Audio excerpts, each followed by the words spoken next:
हरिओम. भगवान आद्य श्री शंकराचार्य कृत चरपट पंजरिका स्तोत्रम अर्थात भजगोविंदम. योगदास श्री जयगणेश जोशी यांचे प्रवचन. जीवनमुक्ती. सत्संगत्वे निस्संगत्वं, निस्संगत्वे निर्मोहत्वं, निर्मोहत्वे निश्चलितत्वं, निश्चलित्वे जीवनमुक्तिः. सत्संगाने संगविहीन व्हावे. संगविहीन होऊन मोहापासून सुटका करून घ्यावी. मोहापासून सुटका झाली की निश्चलपणा येतो. निश्चलपणा म्हणजेच जीवनमुक्ती आहे. भगवान आद्य श्री शंकराचार्यांनी या स्तोत्रात आत्मपूजा करून आत्मभान जागृत करावे आणि त्या योगे त्याचा परिणाम म्हणून जीवनमुक्ती प्राप्त करावी असा उपदेश केला आहे. प्रत्येक मानवाचे मानवी देह धारण करण्याचे एकमेव उद्दिष्ट म्हणजे जीवनमुक्ती प्राप्त करणे हा आहे. कारण फक्त मानव देही आत्मभान असण्याची भौतिक कुवत आहे. स्वनिर्मित सृष्टीलीला अवलोकन करण्यासाठी देहधारणा केली जाते. याचे ज्ञान फक्त मानवदेहीच आहे. त्यामुळे फक्त मानवदेहीच आत्मभान होऊ शकते आणि आत्मांशाची वैश्विक यात्रा सुफळ संपूर्ण होऊ शकते. परंतु मानवदेही असलेल्या या अनन्यसाधारण बुद्धीचा दुरुपयोग मानवाकडून झाला.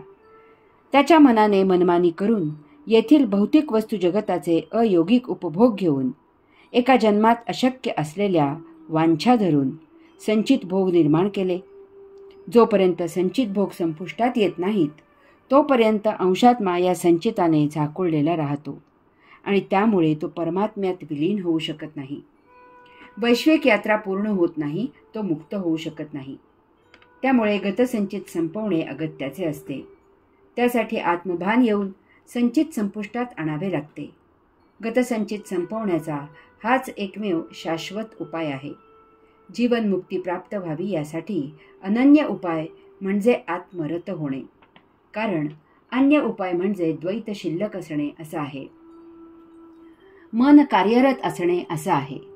जोपर्यंत अन्य भाव आहेत, मन आत्म्यात विलीन झालेले नाही, अद्वैत अवस्था प्राप्त होत नाही, तोपर्यंत जीवनमुक्ती शक्य नाही.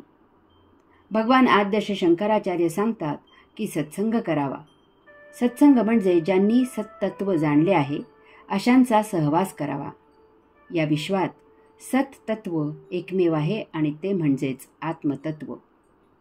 कारण आत्मतत्वाशिवाय येथे जे आहे ते सर्व आत्म्यामधूनच निर्माण झालेले आहे.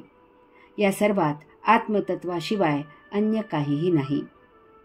त्यामुळे ते सर्व आत्मतत्वाचीच अभिव्यक्ती आहे. आत्मतत्व सोडून बाकी सर्व अशाश्वत असून काही कालावधीनंतर ते त्याच्या निर्माणात आत्मतत्वात विलीन होणारे आहे. हे आध्यात्मिक विज्ञान ज्यांनी जाणले त्यांनी आत्मतत्व जाणले, त्यांनी सर्व काही जाणले. ज्यांनी आत्मतत्व जाणले आहे त्यांच्या सहवासाने आपणही आत्मतत्व जाणून घ्यावे. एकदा आत्मतत्व जाणले की या विश्वात सर्व काही जाणून होते. आता आणखी काही जाणायचे शिल्लक असत नाही. त्या योगे आपण निस्संग होतो. कारण ज्याचा संग करावा ते सर्व आत्मतत्व असल्यामुळे कोणाचाही संग म्हणजे आत्मसंग आहे ही जाण येते. यामुळे आत्मज्ञानीकडून अयोगिक आचरण होत नाही. कारण तो सर्वांजवळ स्वतःजवळ केल्यासारखे वर्तन करतो. कोणाजवळही आलेला संबंध म्हणजे आत्मसंबंध असल्यामुळे तो निस्संग होतो. आत्म्याशिवाय अन्य कोणाजवळ त्याचा संबंध येत नाही. कारण आत्म्याशिवाय या विश्वात अन्य काहीही नाही याची जाण त्याला आलेली असते. त्यामुळे सर्वामुखी तो आत्मदर्शन घेतो. अशा प्रकारे आत्मज्ञानी निस्संग होतो. निस्संग झाल्यामुळे त्याचे मन अंशात्म्यात विलीन होते. त्याला अद्वैत भाव येतो. गतसंचित क्षणार्धात नष्ट होते. आता त्याला कसलाही मोह होत नाही. कारण मोह होण्यासाठी विश्वात आत्म्याशिवाय काहीही नाही हे त्याने पक्के जाणलेले असते. आत्मा तर तो स्वतःच आहे. सर्वामुखी तो आणि तोच आहे. आता मोह करावा असे येथे दुजे काहीही शिल्लक नाही, अस्तित्वात नाही. त्या योगे तो निर्मोही होतो. निर्मोही झाल्यामुळे तो प्रशांत होतो. त्याची भोग प्रवृत्ती नष्ट होते. त्याला काहीही इच्छा असत नाहीत. त्यामुळे जसे जे जीवन नियतीसमोर आणून देते तसे ते जीवन तो मोठ्या समाधानात व्यतीत करतो. यथाकाळी देह थकतो, अंशात्मा देहापासून विलग होतो आणि परमात्म्यात विलीन होतो. वैश्विक यात्रा सुफळ संपन्न होते. ओम तत्सत त्वम असि.